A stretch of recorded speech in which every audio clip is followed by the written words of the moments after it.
रविवार को सुबह 11 बजे जब निशा के मोबाइल की घंटी बजी तो उसने उसे लपक कर उठा लिया। स्क्रीन पर अपने बचपन की सहेली उषा का नाम पढ़ा तो वह भावुक हो गई और खुद से ही बोली कि चलो किसी को तो याद है आज का दिन। लेकिन अपनी सहेली से बातें कर उसे निराशा ही हाथ लगी। उषा ने उसे कहीं घूमने चले का निमंत्रण भर ही दिया।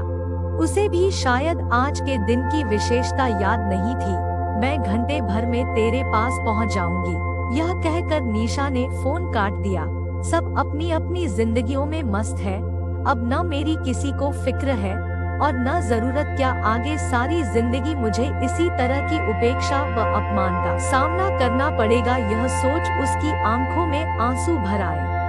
कुछ देर बाद वह तैयार होकर अपने कमरे से बाहर निकली और रसोई में काम कर रही अपनी माँ को बताया, माँ मैं उषा के पास जा रही हूँ, कब तक लौट आएगी? माँ ने पूछा।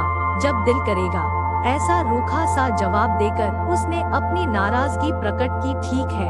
माँ का लापरवाही भरा जवाब सुनकर उदास हो गई। निशा का भाई विनोद ड्राइंग रूम में अखबार पढ़ रहा था। वह उसकी तरफ देखकर मुस्कराया जरूर, पर उसके बाहर जाने के बारे में कोई पूछताछ नहीं की। विनोद से छोटा भाई राजीव बरामदे में अपने बेटे के साथ खेल रहा था। कहाँ जा रही हो दीदी? उसने अपना गाल अपने बेटे के गाल से रगड़ते हुए सवाल किया। उषा के घर जा रही हूँ, निशा ने शुष्क लहजे में जवाब दिया। मैं कार से छोड़ दूँ उसके घर तक? नहीं, मैं रिक्शा से चली जाऊंगी। आपको सुबह सुबह किसने गुस्सा दिला दिया है? यह मत पूछो। ऐसा तीखा जवाब देकर वह गेट की तरफ तेज चाल से बढ़ गई। कुछ देर बाद उषा के घर में प्रवेश करते ही निशा गुस्से से फट पड़ी। अपने भैया भाभीियों की मैं क्या शिकायत करूं? अब तो माँ को भी मेरे सुख दुख की कोई चिंता नहीं रही। हुआ क्या है यह तो बता, उषा ने कहा। मैं अब अपनी माँ और भैया भाभीियों की नजरों में चुभने लगी हूँ, उन्हें बोझ लगती हूँ। मैंने तो तुम्हारे घर वालों के व्यवहार में कोई बदलाव महसूस नहीं किया है। हाँ, कुछ दिनों से तू जरूर चिड़चिड़ी और गुस्सैल हो गई है। रात दिन की उपेक्षा और अपमान किसी भी इंसान को चिड़चिड़ा और गुस्सैल बना देता है। देख, हम बाहर घूमने जा रहे हैं, इसलिए फालतू का शोर मचा कर न अपना मूड खराब कर, न मेरा। उषा ने उसे प्यार से डपट दिया। तुझे भी सिर्फ अपनी ही चिंता सता रही है। मैंने नोट किया है कि तुझे अब मेरी याद तभी आती है जब तेरे मियाँ जी टूर पर बाहर गए हुए होते हैं। उषा, अब तू भी बदल गई है। निशा का गुस्सा और बढ़ गया। अब मैंने ऐसा क्या कह दिया है जो तू मेरे पीछे पड़ गई है? उषा नाराज होने के बजाय मुस्कुरा उठी। किसी ने भी कुछ नहीं किया है, बस मैं ही बोझ बन गई हूँ सब पर। निशा रोआसी हो उठी। तुम्हें कोई बोझ नहीं मानता है। जाने मन किसी ने कुछ उल्टा सीधा कहा है तो मुझे बता। मैं इसी वक्त उस कमाकल इंसान को ऐसा डांटूंगी कि वह जिंदगी भर तेरी शान में गुस्ताखी करने की हिम्मत नहीं करेगा। उषा ने का हाथ पकड़ा और पलंग पर बैठ गई। किस किस को डांटेगी तू? जब मतलब निकल जाता है तो लोग आंखें फेर लेते हैं। अब मेरे साथ ऐसा ही व्यवहार मेरे दोनों भाई और उनकी पत्नियां कर रही है, तो इसमें हैरानी की कोई बात नहीं है। मैं बेवकूफ पता नहीं क्यों आंसू बहाने पर तुली हुई हूँ। निशा की आंखों से सचमुच आंसू बहने लगे थे। क्या विनोद से कहासुनी हो गई है? उसे आजकल अपने बिजनेस के कामों से फुर्सत ही कहाँ है। वह भूल चुका है कि कभी मैंने अपने सहयोगियों के सामने हाथ फैला कर कर्ज मांगा था उसका बिजनेस शुरू करवाने के लिए। अगर वह कसूरवार नहीं है तब क्या राजीव ने कुछ कहा है? उसे अपने बेटे के साथ खेलने और पत्नी की जी हुजूरी करने से फुर्सत ही नहीं मिलती। पहले बहन की याद उसे तब आती थी जब जेब में पैसे नहीं होते थे। अब इंजीनियर बन जाने के बाद वह खुद तो खूब कमा ही रहा है, उसके सास ससुर भी उसकी जेबें भरते हैं। उसके पास अब अपनी बहन से झगड़ने तक का वक्त नहीं है। अगर दोनों भाइयों ने कुछ गलत नहीं कहा है तो क्या प्रियंका या संगीता ने कोई गुस्ताखी की है? मैं अब अपने ही घर में बोझ हूँ। ऐसा दिखाने के लिए किसी को अपनी जबान से कड़वे या तीखे शब्द निकालने की जरूरत नहीं है, लेकिन सबके बदले व्यवहार की वजह से आजकल मैं अपने कमरे में बंद होकर खून के आंसू बहाती हूँ। जिन छोटे भाइयों को मैंने अपने दिवंगत पिता की जगह लेकर सहारा दिया, आज उन्होंने मुझे पूरी तरह से भुला दिया है। पूरे घर में किसी को भी ध्यान नहीं है कि मैं आज 35 साल की हो गई हूँ।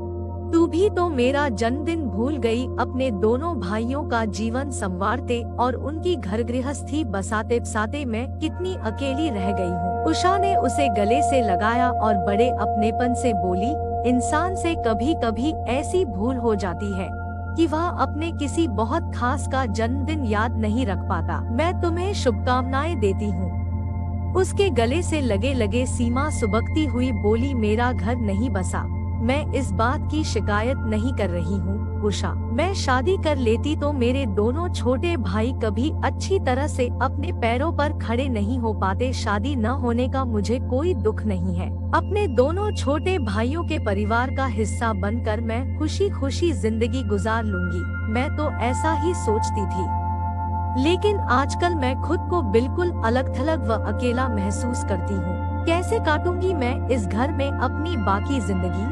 इतनी दुखी और मायूस मत हो प्लीज। तूने विनोद और राजीव के लिए जो कुर्बानियाँ दी हैं, उनका बहुत अच्छा फल तुझे मिलेगा।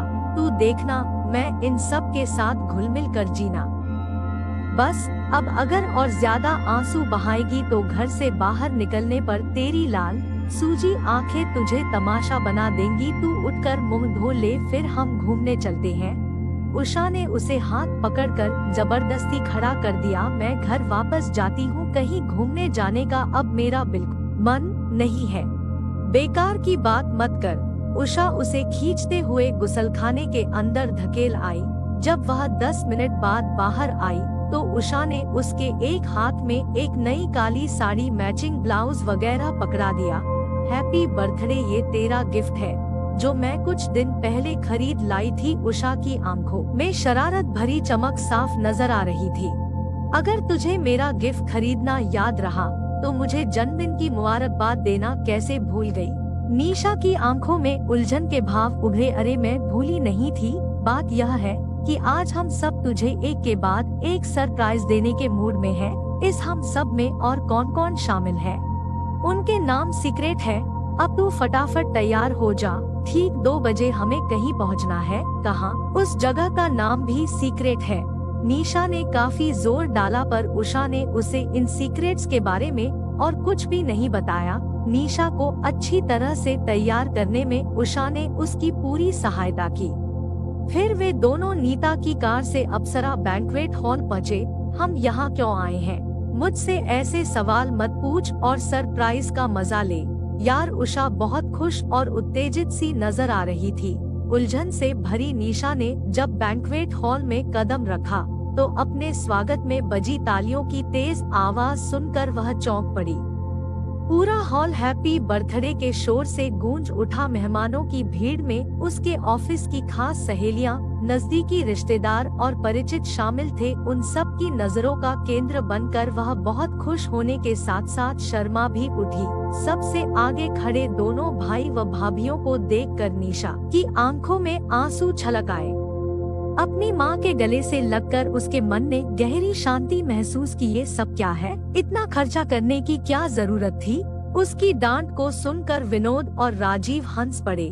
दोनों भाइयों ने उसका एक एक बाजू पकड़ा और मेहमानों की भीड़ में से गुजरते हुए उसे हॉल के ठीक बीच में ले आए।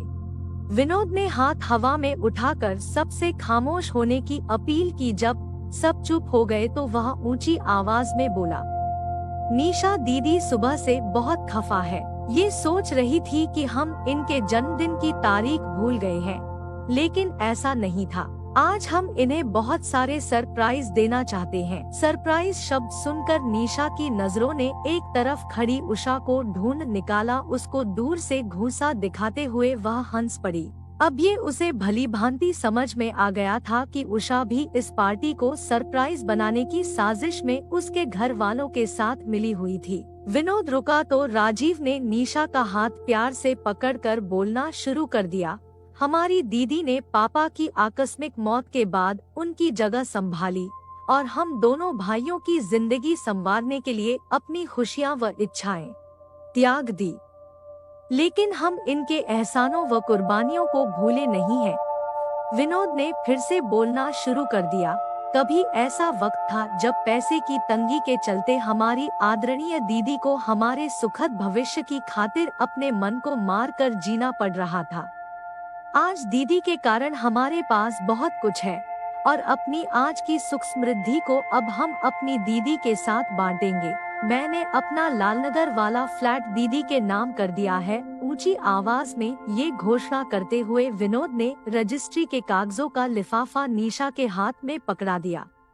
और ये दीदी की नई कार की चाबी है। दीदी को उनके जन्मदिन का ये जगमगाता हुआ उपहार संगीता और मेरी तरफ से, और ये 3 लाख रुपए का चेक फ्लैट की जरूरत व सुख सुविधा की चीजें खरीदने के लिए, और ये 4 लाख का चेक दीदी को अपनी व्यक्तिगत खरीदारी करने के लिए, और ये 8 लाख का चेक हम सब की तरफ से बारात की आवभगत के लिए। अब आप लोग ये सोचकर हैरान हो रहे होंगे कि दीदी की शादी कहीं पक्की होने की कोई खबर है नहीं और यहाँ बारात के स्वागत की बातें हो रही है। तो आप सब लोग हमारी एक निवेदन ध्यान से सुन ले। अपनी दीदी का घर इसी साल बसवाने का संकल्प लिया है। हम दोनों भाइयों ने हमारे इस संकल्प को पूरा कराने में आप सब दिल से पूरा सहयोग करें प्लीज। बहुत भावुक नजर आ रहे विनोद और राजीव ने जब एक साथ झुककर निशा के पैर छुए तो पूरा हॉल एक बार फिर तालियों की आवाज से गूंज उठा। निशा की मां अपनी दोनों बहुओं व पोतों के साथ उनके पास आ गई। अब पूरा परिवार एक दूसरे का मजबूत सहारा बनकर एक साथ खड़ा हुआ था। सभी की आंखों में खुशी के आंसू झिलमिला रहे थे। बहुत दिनों से चली आ रही निशा के मन की व्याकुलता गायब हो गई। अपने दोनों छोटे भाइयों के बीच खड़ी वह इस वक्त अपने सुखद सुरक्षित भविष्य के प्रति पूरी तरह से आश्वस्त नजर आ रही थी। वीडियो को लाइक कर दीजिए और इसी तरह की कहानियाँ रोजाना देखने के लिए चैनल को सब्सक्राइब करके घंटी के बटन को दबाकर ऑल पर सेट कर लीजिए ताकि आने वाली वीडियो का नोटिफिकेशन आपके पास सबसे पहले पहुँचे। मैं मिलता हूँ आपसे अगली वीडियो में, तब तक के लिए धन्यवाद।